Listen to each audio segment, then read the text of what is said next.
Selamat petang, salam sejahtera. Terima kasih karena bersama dengan saya di Nazilin Unity Channel. Saudara-saudara sekalian, sebelum saya teruskan konten kali ini, Anda dilarang senyum, dilarang ketawa, dilarang tersenge-senge, ataupun dilarang untuk terbahak-bahak. Walaupun saya tersenyum sendirian. Karena konten kali ini memang lucu tapi benar, benar tapi benar. Pelik tapi benar. Mana kan tidak pelik? Bayangkan. Perikatan Nasional yang tidak menang 6-0, seri 3 sama, pun buat dakwaan rakyat kononnya tolak Anwar dan Zahid. Anda pernah dengarkah main bola sepak 3 sama ataupun macam mana nak cara? Seri 3 sama, tapi tiba-tiba rakan Anda, lawan Anda kata dia ada menang. Tak pernah dengar kan? Kalau Anda pernah dengar, itulah yang paling lucu sekali di muka bumi. Tapi itu belum lucu lagi. Yang lebih lucu lagi ialah dulu dalam PRU 15, Anda pasti masih ingat lagi. Waktu itu Perikatan Nasional hanya dapat 73 kerusi parlimen. Tapi apa mereka kata? Tunggu, dah nak angkat sumpah, kata Hadi. Mereka kata dah cukup jumlah untuk tubuh kerajaan. Walaupun pada waktu itu hanya ada 73 kerusi parlimen.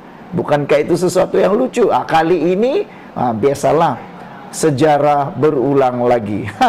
Ulangan sekali lagi kelucuan dan lawak jenaka itu. Apabila kali ini Perikatan Nasional yang hanya menang di 3 buah negeri pula mengatakan bahwa ialah referendum rakyat minta Datuk Seri Anwar Ibrahim dan Datuk Seri Zahid Hamidi berundur.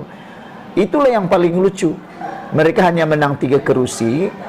Pakatan Harapan menang 3 kerusi, tapi kononnya mereka ditolak oleh rakyat. Padahal sebelum ini memang kerusi itu ataupun kerajaan itu dimenangi oleh atau dikuasai oleh Parti Perikatan Nasional dan Pakatan Harapan. Jadi di mana celahnya Anwar Ibrahim kononnya ditolak? Biasalah kan. Dulu 73 kerusi parlimen pun mereka kata sudah cukup jumlah untuk bentuk kerajaan. Kali ini seri 3 sama pun mereka kata juga mereka adalah yang dipilih oleh rakyat. Sebenarnya ia bukan kemenangan 6-0 atau kemenangan 100%. Ia seperti diramalkan keputusan status quo. Di Kelantan dan Kedah sendiri, yaitu kubu kuat PN menolak mereka di negeri tersebut apabila menang 2 atau 1 kerusi DUN. Analoginya dalam apa jua perlawanan, contohnya bola sepak. Walaupun pasukan itu menguasai permainan 90 menit, tetapi kalau tewas 1-0, ia tetap namanya tewas. Betulkah tidak? Betulkah kan? Walaupun pihak lawan menguasai perlawanan 90 menit, menyerang habis-habisan, tapi kedudukannya tetap 3 sama, perlawanan itu tetap disebut apa? Seri, bukan menang, bosku. Walaupun mereka menguasai 90 menit perlawanan, separuh padangkah, tapi kalau jaringan tetap seri 3 sama, itu tetap diberi nama seri. Jadi janganlah macam-macam menuntut kononnya dialah paling jago, dialah pemenang. Begitulah juga dengan keputusan semalam, seri tetap seri. Kita tidak akan lihat Azmin Ali yang angkat sumpah di negeri itu, di Selangor. Minta maaflah Azmin kini hanya akan jadi orang biasa, DUN biasa di DUN Selangor, ahli Dewan Undangan Negeri biasa di DUN Selangor, dan silap sikit nanti akan jadi pula bahan di Dewan Undangan Negeri nanti. Muhyiddin sebenarnya sangat terdesak dengan kes mahkamahnya. Jika kerajaan ini kekal dan jika dia dapati bersalah, pastinya Muhyiddin meringkuk dalam penjara. Disebabkan itu Muhyiddin dilihat terdesak untuk menjatuhkan kerajaan ini. Rakan saya dari UMNO memberitahu dia tidak menolak berlaku sabotaj dari undi partinya kali ini. Contohnya, undi PH di DUN Hulu Kelang meningkat, tetapi menjadi persoalan, kemanakah undi BN sebanyak 10.000? Betul atau tidak? Dalam PRU atau PRN sebelum ini, BN dapat 10.000 di Hulu Kelang. Tapi kali ini, di mana undi BN itu? Kemana mereka? Pastilah mereka pergi kepada Azmin Ali. Jadi itulah sabotaj BN, pengundi terhadap BN. Adakah mereka mengundi PH atau mengundi PN apabila undi PAS meningkat 18.000 undi? Saya tidak menyalahkan pemimpin UMNO kerana telah berusaha untuk bangkit semula. Jelas UMNO dan BN masih gagal untuk bangkit kembali semula, walaupun banyak peluang, banyak bertanding di tim kerajaan perpaduan apabila hanya memenangi 19 kerusi. BN dan UMNO perlukan masa untuk meyakinkan ahli bawahan mereka. Isu di sini, dapatan awal dalam analisis saya ialah isu Melayu. Kejadian atau kejayaan undi PAS masuk surga dan Melayu terancam itu berjaya. Jadi ada penganalisis kata ada ramai pengundi yang takut tak masuk surga dan orang Melayu kononnya terancam. Itu adalah teknik yang amat berjaya. Kebencian orang Melayu kepada kaum Cina dapat dilihat apabila Dominic Lau yang merupakan presiden gerakan sendiri dihalau dalam satu ceramah kempen Perikatan Nasional. Rasuah surga yang dicanangkan oleh pemimpin mereka itu benar-benar membuat orang Melayu terhayal dengan khayalan tersebut. Saya tidak dinafikan ada 3 faktor utama jumlah undian PHBN mengecewakan. Faktor DAP dan Zahid yang terus dimomokkan membuat ramai takut untuk mengundi merah biru dalam kalangan orang-orang Melayu. Muhyiddin tahu hanya satu cara untuk mereka berjaya sekali lagi seperti langkah Sheraton. Caranya menjatuhkan Zahid. Disebabkan itu mereka menggunakan bekas-bekas pemimpin UMNO untuk melemahkan UMNO yang sememangnya lemah dari dalam dan luar. Bila UMNO dilihat lemah, Muhyiddin mahu ahli-ahli UMNO menghantar referendum kepada Zahid. Tapi malangnya, ramai ahli UMNO tidak faham muslihat ini, hingga mereka sebenarnya sedang membunuh partinya sendiri. Kenapa Muhyiddin begitu ambil berat tentang permasalahan UMNO? Kononnya parti keramat ini lemah kerana Zahid. Sedangkan jika UMNO bersama mereka, pastinya kerusi UMNO hanya tinggal berapa kerat sahaja, kerana ia sudah dimonopoli Bersatu dan PAS. Sepatutnya ahli-ahli UMNO bangkit semula bersama Zahid apabila diberi peluang menjadi sebahagian daripada kerajaan. Adalah kesilapan terbesar ahli UMNO jika mereka termakan hasutan Perikatan Nasional. Mana mungkin Bersatu yang mempunyai ideologi yang sama dengan UMNO mahu bertuankan UMNO. Jadi saudara-saudara sekalian, sebelum kita berpisah, ini adalah isu yang paling luar biasa sekali.